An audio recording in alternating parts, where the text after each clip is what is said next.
नमस्कार, मी श्रीधर कुलकर्णी। आज आपल्याला शेअर मार्केटमध्ये काय घडामोडी घडल्या या संदर्भात थोडक्यात माहिती सांगणार आहे। कालच्या मोठ्या प्रमाणावर घसरणीनंतर आज सकाळी मार्केट सुरू झाल्यावर तेजी होती। काही मिनिटांचा अपवाद वगळता दिवसभर मार्केटमध्ये तेजी वाढतच होती। आज मार्केट संपताना सेन्सेक्स हा 2303 पॉईंटनी वाढून 74,382 वर बंद झालेला आहे। निफ्टी हा 736 पॉईंटनी वाढून 22,620 वर बंद झालेला आहे।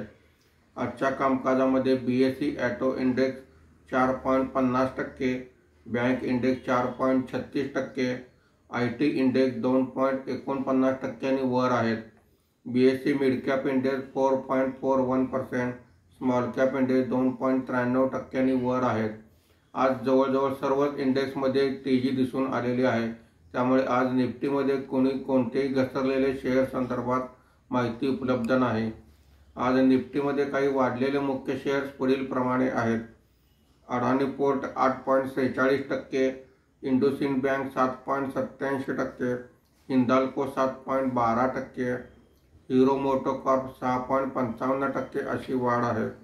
आज FIIने 5,656 कोटी रुपयांची विक्री केलेली आहे। देशी वित्तीय संस्थांनी 4,555 कोटी रुपयांची खरेदी केलेली आहे। एकंदरीत कालच्या घसरणीनंतर आज गुंतवणूकदारांच्या व्हॅल्युएशनमध्ये मार्केट सावरल्यामुळे बऱ्यापैकी रिकव्हरी दिसून आलेली आहे। धन्यवाद।